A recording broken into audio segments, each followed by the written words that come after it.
जय जय शिव शंभु मित्रों, सभी को मेरा प्रणाम। मित्रों, जीवन हर क्षण परिवर्तन का नाम है। ज्ञानियों ने इसको माया कहा है, भगवान महावीर ने इसको पुद्गल कहा है, यानी जो हर क्षण बदल रहा है, कभी एक जैसा नहीं है। तो जीवन हर क्षण परिवर्तन का ही नाम है।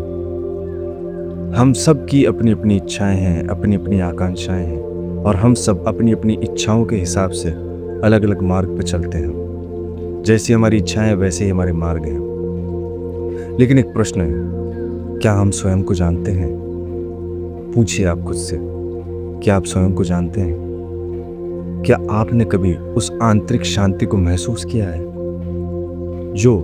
इतनी जो हलचल है, उस सब के पीछे जो चुपचाप खड़ी है, उसको महसूस किया है?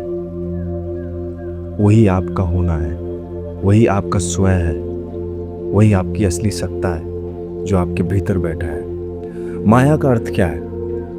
जितना मैंने समझा है, थोड़ा बहुत जो मेरे पास आध्यात्म का अनुभव है, ध्यान का अनुभव है, उसके अनुसार मैं कह रहा हूँ, मेरे अनुभव से।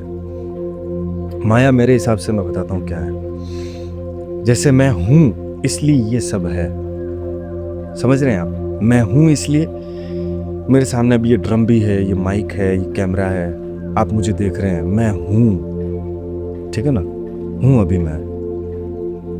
अगर मैं ही नहीं हूँ तो फिर क्या संसार है, क्या ये दुनिया है, क्या ये ब्रह्मांड है, क्या कोई तत्व है ही नहीं फिर मेरे लिए। लेकिन एक चीज है, जैसे समझिए आप, जब आप निंद्रा में जाते हैं, नींद में जाते हैं, तब आपको पता होता है कि आपका क्या नाम है, आप कौन सी जाति के हैं, कौन से वर्ण के हैं, आप लड़के हैं या लड़की हैं, क्या है, आपका लिंग क्या है, आपकी जाति क्या है, आपका रंग क्या है, आप कहाँ रहते हैं, आपकी क्या आइडेंटिटी है। जब आप नींद में जाते हैं तो आपको कुछ भी पता नहीं होता है।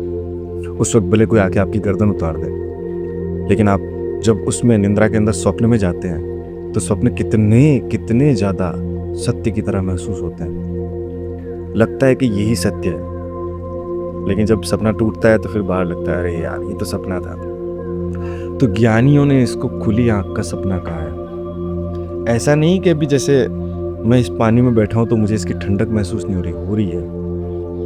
लेकिन अगर हम उस चरम अवस्था तक पहुंच जाएं जहां देह का अभिमान छूट जाता है, वो सिर्फ स्पिरिचुअल रास्ते पे चलने से ही हो सकता है। ध्यान है, भक्ति है, जप है, बहुत सारे रास्ते हैं, जिसकी जो मर्जी है उस रास्ते से वो चले। लेकिन एक ना एक दिन ऐसा आएगा, इस जन्म में नहीं तो किसी और जन्म में, हम वहां तक पहुंच ही जाएंगे जहाँ हमारी देह का जो अभिमान है कि हम स्वयं को देह मान के जी रहे हैं, वो टूट जाएगा।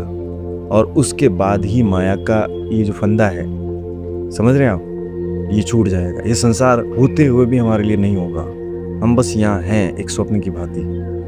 इस तरह से हम जीवन को जिएंगे तो फिर हमें कोई भी चीज़ छू नहीं पाएगी। तो बस ऐसे ही मैंने आज से कुछ नया चैलेंज लिया। आज 26 दिसंबर 2024 है, तो मैंने सोचा अब रोज़ सुबह उठ के इस तरह ठंडे पानी में हम स्नान करेंगे, डिप करेंगे। ठीक है ना?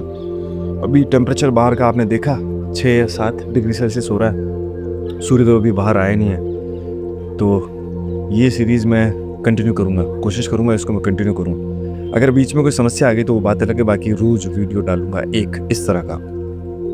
तो अब एक डुबकी मार लेते हैं।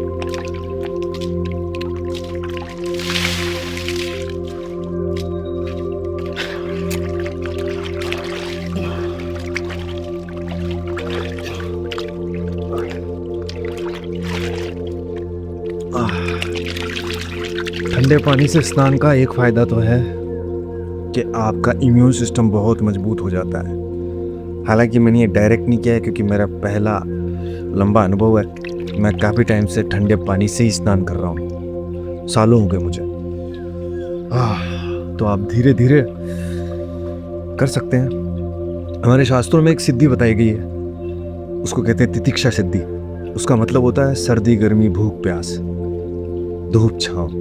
ये जितने भी ताप हैं मौसम के, उनको आप झेलें। खासकर मौसम के ताप, सर्दी हो गई, गर्मी हो गई, वर्षा हो गई, जितने भी बाहरी मौसम के ताप हैं उनको आप अपने शरीर पर सहन करने की क्षमता को डेवलप करें। इसको कहते हैं तितिक्षा सिद्धि।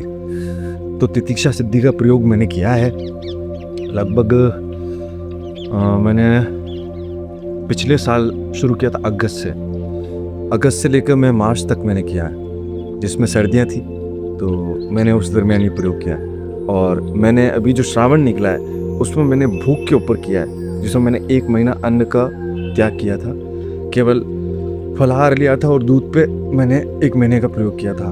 तो आप अपने शरीर के साथ प्रयोग किया करो, ये अच्छा प्रयोग है। अब ठंडा लग रहा है हल्का सा।